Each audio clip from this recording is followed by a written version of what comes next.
Hey everybody, and welcome back to Hey Bucko Outdoors. My name's Ethan, and today we're going to be doing a review over the Joker Nomad. This is, in my opinion, one of the better lower end camping slash mid-weight survival knives on the market right now. They've been popping up here and there in America for the last few years. I actually was turned on to this knife by Gideon's Tactical, so go be sure to check out his video. Aaron does a great job breaking things down, giving specs and all that good stuff. But today I'm going to give you some of the specifications, and we're going to go through a few little tests with the Joker Nomad. It's definitely an interesting knife, Spanish made. So let's get into the specifications and then we'll get into the review. So like I said, this is the Joker Nomad. I'm going to run over some of the specifications real quick and then we'll get into the review. This is made from the Bowler factory out of Bowler N695 stainless steel. So definitely pretty good rust retention. It has a convex edge on it, so definitely unique in that aspect. Not too many knives on the American market come with that standard. As you can see, there's a nice shine on there. Clean it off a little bit. Blade length is 5 inches. It's rock weld at 58, so definitely not going to be super brittle. You do have to use a special technique to resharpen the convex edge on there. Maybe I'll make a separate video going over that. The blade width, so from top to bottom here, is 1.34 inches, so definitely gives you a nice belly on there. Definitely do plenty of bushcraft slash woodworking type of work. The blade thickness is 5 millimeters, so it's pretty thick, just shy over 3/16 of an inch. Not too bad at all. Has walnut handle scales on this particular model. They do come with, I believe, micarta, some other types of polymers, and you do have some black liners in here. It is a full tang design. Nice little heel on there off the end of the tang, so you can use that as a hammer to put in some tent stakes if you absolutely need to. You also have this little paracord loop, so if you're chopping or doing any crazy work like that, you can definitely get in there and not have to worry so much about the knife flying out of your hands because you got good retention there. The overall length of the blade is 10 inches, so definitely in the category of a good sized camping knife, maybe even a light to medium weight survival knife. The weight on this is 6.5 ounces, so definitely not super heavy. You're not going to be doing any crazy chopping like cutting down an entire tree with this, but little stuff probably about the size of your thumb. Maybe you could definitely get done with this, maybe even a little bit bigger. Now, price, these things have definitely gone up in price since I purchased this. I got this early December last year. Just now doing a review on it, but they are between $110 and $150 where you can find them. Obviously, there's been some supply chain issues recently, but I picked this one up on Amazon for around $120 or so with shipping. Check your local listings. Prices will definitely vary, but yeah, overall fit and finish feels pretty good. I'm a big fan of the walnut handles. You have those brass pins holding it in place. We're gonna put it through the ringer a little bit today and see how they hold up, but I don't foresee any issues. Great thing is brass and stainless steel. Definitely probably shouldn't have any issues with corrosion. This wood feels finished. I'll have to double check. If it's not, you might just want to throw something on there real quick to make sure it doesn't degrade on you over time. But yeah, let's hop into the review. Hey everybody, real quick before we get into the rest of the video, do me a huge favor, and if you're a big fan of gear reviews, stuff to be better equipped and better prepared for the outdoors, whether that be bushcrafting, survival, camping, whatever, do me a huge favor and smash that subscribe button. I am trying to get to 5,000 subscribers before the end of the year, and I could really use your guys' help. Be sure to like, share, and comment too. Really helps promote the channel and the algorithms, and I would really appreciate it. Thank you guys so much. Real quick before we do the actual review, let's go over the sheath. Now, I am very impressed with this just out of the box. I haven't done anything crazy to this. It is a leather sheath. Personally, I prefer that over a Kydex. Just personal preference, nothing wrong with Kydex, just kind of what I like. So you do have a nice leather sheath going all the way down. Pretty secure. I mean, I was hiking with it a little bit up here. I mean, I'm wiggling it and moving it and no looseness. It seems pretty quiet. I mean, obviously you're gonna have to work the leather a little bit to get it to where you want it to be. You got the nice little Joker symbol there. Pretty cool. Double stitching all the way down. And you have these little points where you can lash, if you want to put it on a pack or something, that since this isn't MOLLE compatible. However, you do have the little loop back here with the buttons, which they're on there pretty good, so I'm not too worried about that. There we go. Sweet. Comes off just like that. One of those snaps was giving me an issue. Got it back on there. It feels pretty sturdy. I wear a typically I wear a pretty wide belt, and I haven't noticed any issues. It is going to move up and down a little bit. Rides right about at waist level, so if you're wearing this with a pack, you could probably honestly put it on your sternum strap and not have any issues. A cool thing that comes with it, you obviously have the drainage hole. Mention that real quick. This particular model now, the pricing varies on the different types of leather options, material options for the handles, steel. You get the idea. So this particular model came with a little holder for your fire steel. So Joker has their own fire steel. Something that's cool is it matches the wood on the blade itself. So it's definitely pretty cool. Got Joker on there. I haven't tried that particular fire steel yet. I assume it'd be good. Typically European stuff is pretty decent quality. Has like a stretchy paracord on there holding it in. I'll just check it every once in a while, make sure it's not coming too loose so you don't have to worry about it falling out on a hike or whatever. You do have 2 lashing points down here. It does come with some paracord. I typically like to lash larger knives like these to my legs when I'm hiking. Just keeps it from flapping around, and that reduces the risk of, you know, maybe the belt loop or something coming undone.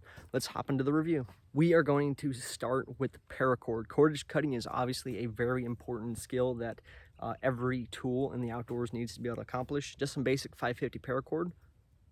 And I did that right up here at the tip.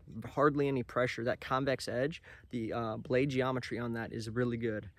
Definitely no complaints there. Let's see if we can do it one more time. Maybe see if we can get a triple loop going. There we go. And again, like butter, nothing crazy at all. I'm a big fan of that. I hate when you're just struggling to get knives to cut just basic cordage like this. We're gonna move on to hemp rope now. So hemp rope is really interesting. It's extremely strong. It's great for shelter building. I've even seen something where you can use it to start fires. Anybody in the comments who knows that for sure, let me know. I have not personally done that yet. It's notorious for being extremely strong and getting some knives with lesser quality steels hung up in cutting it. So we're just gonna try it like this, middle of the blade. Little bit of pressure needed, but nothing too crazy. Let's see if we can do that again. Maybe a double loop going here. My favorite test that I love to put camping, bushcraft, and survival knives through is seeing how they do it with cardboard. Typically cardboard can, you know, ding up some of the lesser quality blades a little bit. So we're just gonna see how it does with just a basic cardboard box. I mean, I'm just putting some downward pressure and it is just slicing right through that. I mean, that is wicked. See how we do it piercing? Oh, not so much. This isn't really a stabbing point. As you can see, the edge geometry there, it's kind of like a snub nose looking point almost. You do have a little bit of drop. I will say it's not meant for stabbing or anything like that, but that belly helps it to just, man, slice right through anything and everything. Now it's not going to be able to, it will be able to do some of the finer work that you'd want, say, out of just a standard bushcraft knife like a Mora or a Breeze BPS knife or something like that, with the convex edge, which is unusual for a blade of this size with this thickness. Again, slightly over 3/16 of an inch. Very unique design with the convex edge. I think that brings a lot to the market and definitely a unique piece, especially for the price point. So let's slice a little bit more. Again, like butter, no complaints there. Let's move on to another test. So we can cut through paracord, hemp rope, cardboard boxes. How is it at just basic woodscraft? So we're just gonna make a quick spear point and then we're gonna work on some notches maybe and see how it does. Again, hardly any pressure needing to be applied to it. Definitely very interesting. Put on that little retention rope. Definitely for chopping. I mean, in a matter of seconds, I've already got a decent point on there. Use that as a little tent peg or something if you wanted to. Sweet. Let's try this on now.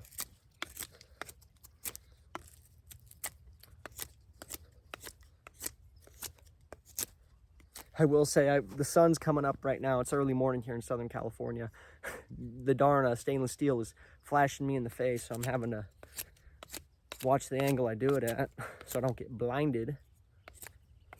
I will say one thing I'm probably going to do, this retention cord is a little bit long, which I don't mind, but when I'm doing work like this, it has a tendency to fly up like that. So not too bad. I will say something that is nice too, helps you get some extra grip, is these little serrations here on the back of the heel of the blade closer to the handle.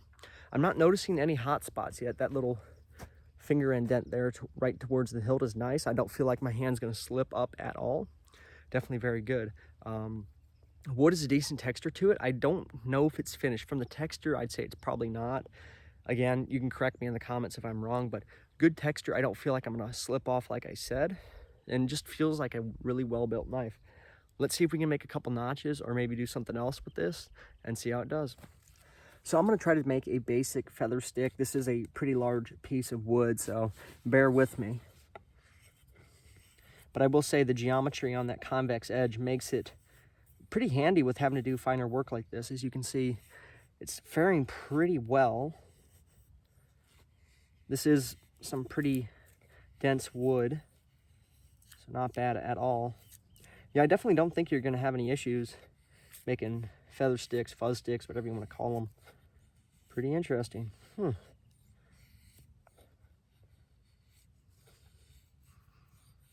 All right, and that is just literally under a minute of work, and you already have a decent feather stick going and a very large piece of wood. So awesome. Let's try a knot. So what I'm going to try to do, the way I typically start my notches is make a little indent here and then another slightly back. And this is used for, say, you're making an improvised shelter. You have to stay out in the woods overnight and you just need something to keep your shelter together. This is a good way to join two pieces of wood together. Kind of a weird angle going here, but we got it. Yeah, definitely allows me to get in there and get some of that finer work done. Sweet. All right, show you guys the finished product. Right, so I got a nice, just a basic little notch, nothing crazy. I'm not gonna spend too much time on it, considering I don't really need to.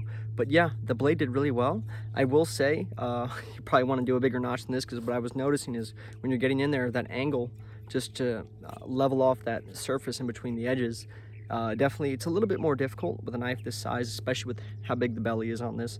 So definitely keep that in mind, but overall the capability is there. I wasn't really noticing any hot spots or anything like that. Let's look at the edge real quick. Just run my finger across it and see. Not really noticing any damage.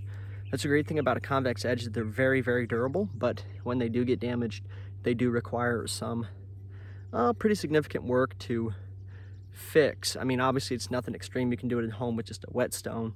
But yeah, not too bad. I'm pretty impressed so far. Let's head back to the house, go over some of the pros and cons, competitive options, and things like that. See you guys back at the house. All right, I apologize for the lighting. The sun's coming up and I'm really in the best position I can get right now. So we're gonna try some minor chopping with the Joker here. I did that one already just to see what it could do. I'm pretty interested, so I'm gonna hold the knife pretty good.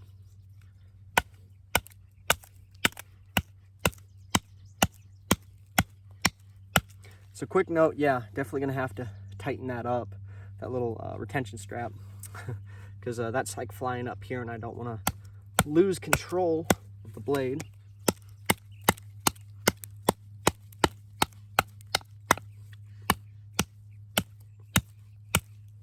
Again, this is definitely not a survival knife. I would say if it had to be like a lightweight one, maybe. I just overall think it's a decent camp knife, especially for the money.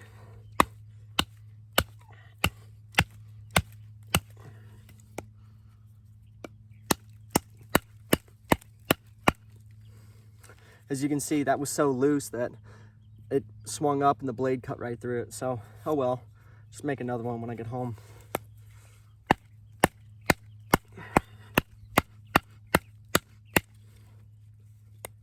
See if we can chop through this entire thing. Definitely not having any slippage or hot spots. I will say, the only one thing I'm noticing is this heel here, where the comes to the end of the tang. Right there in the corner of my pinky finger. I don't know if you can see it. It's a little bit hot, a little bit warm, but overall not too bad.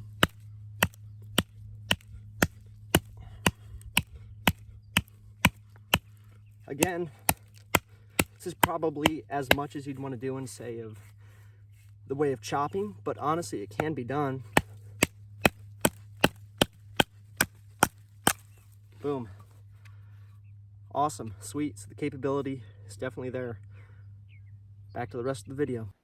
Okay, so we are back at the house now. I'm gonna go over some pros and cons of the Joker knife as well as some competitive options for you real quick. So overall, I think this is a very good camp knife for the money. It definitely brings to the market something that isn't really as common in the price point for the American market. For example, Bach, Gerber, OKC, all that good stuff. Now, I will say I'm a big fan of just how beefy this knife is and how well built. The handle's really good. I don't know if it's finished. I might have to look that up and see if it is. For 110 to 150 bucks, obviously depending on the sheath options, if you get the fire steel with it or not, the different types of handle arrangement, stuff like that. The convex edge is really nice. It's very durable. Bowler N695 is a great steel as well. Definitely will give you good rust prevention, stuff like that. I live in a very humid environment, so I'm definitely gonna have to keep an eye on it, but it's gonna be better than something as one of the other knives I'm gonna show you here in a second with like a 420 high carbon or a 1066 high carbon.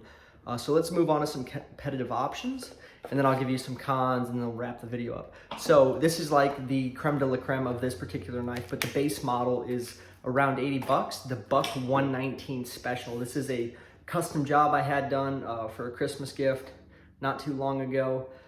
Definitely this particular knife is like 300 bucks, but the base model with the plastic grips and all that is around $80. Now you have a very similar blade length. So the Joker here on the right has 5 inches, and you have right around the same for the Buck 119. Overall, this is a way better steel.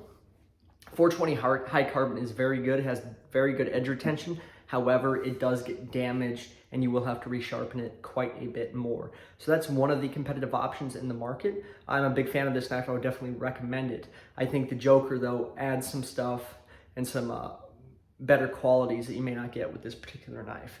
So moving on, another couple knives that I don't have on me that I don't actually own. You have the Becker BK2 coming in right at the $100 mark, which is a very, very good blade.